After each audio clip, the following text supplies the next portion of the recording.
right, guys, here we go. We've got the next part of the unit that we've got. We've got one more part after this. We're going to kind of break this one up into two different sections. I will tell you that this will be the last of the notes for this week. We'll have this, the assignment for today, and tomorrow's video will just be Life Happens for both classes. We haven't done really any of those this week, so we'll get them all done on Friday, and then, you'll be on to the weekend. So with that being said, you can see what we've got here. This is going to be fraudulent business practices. We're going to take a look at some things that businesses do that really are pretty shady, but not all of them honestly get them in trouble. So let's just get it started. We're going to talk about all of these, and your assignment today is going to be to find examples of these that have happened. So we'll talk about that when we get to the end of the notes. But starting off, we've got the good old bait and switch. When you got a bait and switch, that's going to be the bait is going to be the sale or the advertisement that they're going to show you, and you're going to see that and you're going to go, oh man, I really got to get in there and I've got to buy that because that price is amazing, or that product is amazing, or I can't find this product anywhere. I'm going to make sure I go to this store because that's where it is, and I'm going to go get that product. Now, the problem is you get there and the product is supposedly just sold out. You just missed it. Oh man, if you were here 15 minutes earlier, you would have gotten the last one, but now there's none of them left. This does happen with cars a lot, but this can happen with really anything. If you think about Christmas time when there are really high demand products out there, if there's something, for example, I know the Nintendo Switch when it first came out was something that you couldn't find anywhere. So if a company would release that they had just gotten a shipment of these in, they're going to get a ton of people in their store. And now that you've got the people in your store, even if you don't have the product they're looking for, they're probably going to go spend money on something else. So the switch is, hey, it's not that we have the Switch, but we've got something else that's really good. We've got this really good PS4 or this Xbox or Xbox One that you can get. But sorry, the thing you actually came here for isn't here anymore. Now, the other issue is the price increase. It's going to be a little more expensive than what you were planning to spend, and it obviously may not even be as good of a product. So that's what we mean when we say the bait and switch. They're going to bait you with a really good product, then switch it to something else that they have a ton of, or maybe not a ton, but they've got that they need to get rid of. The next one is going to be fake sales, and these are kind of close to the bait and switch, but not quite. The thing with a fake sale is it's going to be a huge sale. They're going to just announce that this is the biggest sale we've done all year. You're going to get 20% off of this, 30% off of this. The problem is that 20 or 30% off, while it's 20 or 30% off the price that they have listed, they jack that price up before they put this sale on. So while, $15 and you get 30% off of a $15 item, well, if the item was originally $10 anyway, you actually end up paying more for that product in that 30% sale than you would have if you would have just come any other time when it was $10. So the thing with the fake sale is they're raising the price before the thing goes on sale. And they're not going to tell you that, obviously, but then they'll put it on sale. And really, while it may be a sale and a great percentage off, the company's really not losing any money. They're actually gaining money because they're selling it sometimes for more than it was regularly. The next one we've got is lowballing. Now, this one is going to be used by, unfortunately, Tucker, I'm sorry, but repair shops. Now, I know Tucker would never do this, but usually what happens is they offer a service at an unusually low price, so like a brake alignment, for example. You get your brakes realigned. That can be an expensive repair, but they're going to advertise it as come in and get your brakes realigned, and we're going to slash the price on this. The problem is they do that to get you in so then they can find those other necessary repairs that need to be done on your car, which in turn obviously will cost you a lot more than you were planning to spend on just that brake realignment. When I also say never pay for unauthorized work, there are some repair shops that are going to go in and actually just do the work without even telling you, because when you go and pick the car up, they're going to say, well, look, if we didn't fix this for you, you wouldn't even be able to drive it off the lot. In those scenarios, if they have not been authorized by you to do the work, do not pay for it. If you need to get a lawyer involved, get a lawyer involved. But if you do not authorize them to do the work, They can't do it and then charge you for it. They can only charge you for what you have been authorizing them to do. And in that scenario, you authorize them to do a brake realignment. Now, if they do that brake realignment and then when you come in, say, hey, we've got this, this, and this that we think should get repaired as well, that is perfectly legal because then you would tell them yes or no. In that scenario, tell them no. Get a repair friend you know, a mechanic you know, somebody you trust to give you a second opinion on those repairs to see if they actually are necessary. And then if they are, you can bring it back to that place that you originally brought it to. But even in that scenario, I wouldn't. Don't trust places that are going to do that. Don't try to do that because they will get all the money they can out of you.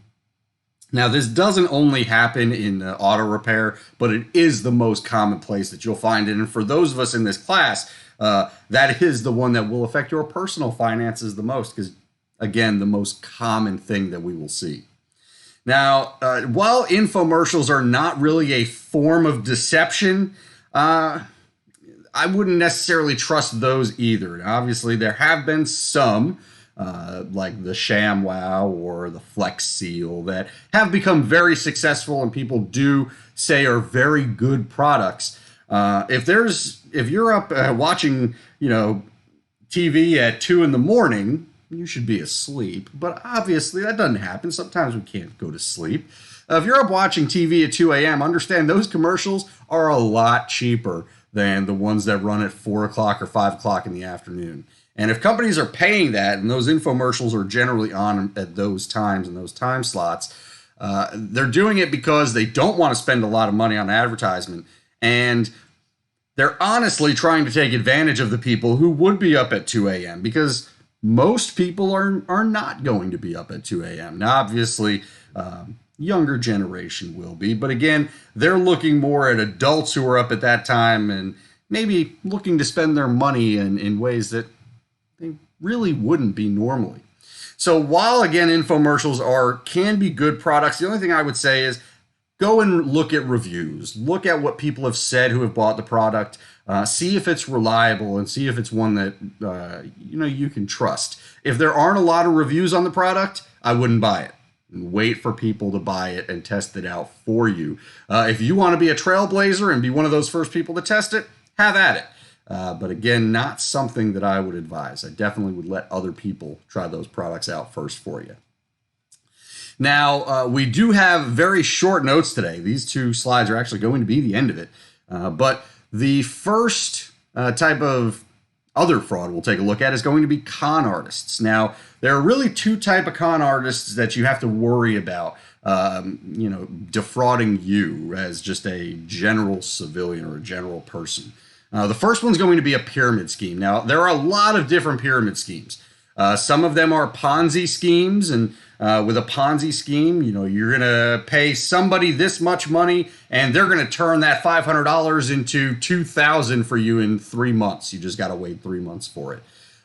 In those scenarios, that person's taking your $500, giving that $500 to somebody else, and getting more money from somebody else, and eventually what happens, where the phrase robbing Peter to pay Paul comes from. They are taking your money to send it to somebody else, and eventually what happens is somebody's not getting paid. And the issue in these scenarios is if you don't get paid, too bad. A lot of times they're going to tell you it's an investment that didn't go right. They apologize. They're so sorry, but unfortunately, your money is gone and there's nothing they can do about it. The other type of pyramid scheme is going to be one where it's called a multi-level marketing plan. And that's the one I want to focus on today because this type of pyramid scheme is one that a lot of people fall victim to because they really don't understand it. So LuLaRoe and It Works is the one that I've kind of put up here. There's a lot of different pyramid schemes. But the basic premise on this is that you're going to sign people up to sell below you. So you're going to be a seller yourself. You're going to get this product yourself. You're going to sell it. So that way you can tell your friends, hey, look at all this money I'm making from this. Why don't you sign up for this as well so you can make money? And then what happens is you actually get a bonus for the people who you sign up underneath you. So, for example, if I sign up 4 people below me, I may get 5% of everything that they sell. Well, that's all well and good, but I've got to sign up a lot of people to get a lot of money. So these people who are making millions of dollars and tens of thousands of dollars generally have a lot of people below them. And that money that they're making is not going to be coming from actually selling this product. It's from them selling it and all of their friends below them selling it. And really, in these kinds of pyramid schemes and these companies, if you are not in that first wave of people to sign up for them, you really aren't going to be profitable. And most of the time, you're going to end up losing money, because in these, you actually have to put up a lot of money on the front end to be able to get the product, to be able to sell it back to everybody else. You may see a lot of people, not as much on Facebook or Instagram now, giving away their LuLaRoe collections or trying to put them on, clearance sale or liquidation sale or whatever it is. Because LuLaRoe is starting to kind of phase out, and I'm sure there will be some more kinds of multi-level marketing schemes coming out as we go. But the issue with these is, if you're not in the first wave, you're not going to be making a ton of money, because you don't make money unless you've got a lot of people signed up underneath you to be getting you those percentages of what they sell. And then the other part of it is, if they don't sell, you still don't get any money. So those kinds of pyramid schemes can definitely be ones that you want to watch out for. And again, there are success stories from those, but most of those people are the ones that get in on the front end of it before they become kind of those famous products that a lot of people are trying to buy and sell to everybody. It's a very, very tough way to make money. So just watch out for those. And then another type of con artist scheme is a pigeon drop. And a pigeon drop just refers to any method where they are convincing vulnerable people, and again, it's usually the elderly, to invest in some phony investments and products. And it's very similar to a pyramid scheme, except these people are just taking your money and running away with it. They're not going to be giving you back an investment. You may get a little payment back. If you give them $500, they may give you $25 back or something like that to try to get you to do another investment, because they'll tell you the next one will be the winner. But generally with these ones are just going to straight steal your money. And again, the reason that they target the elderly, I'm sure you can understand, is the elderly are generally not as well versed in the goings on of the world right now. So they don't understand that investment or that product, one, may not even be real, and two, probably won't be as successful as they think it is.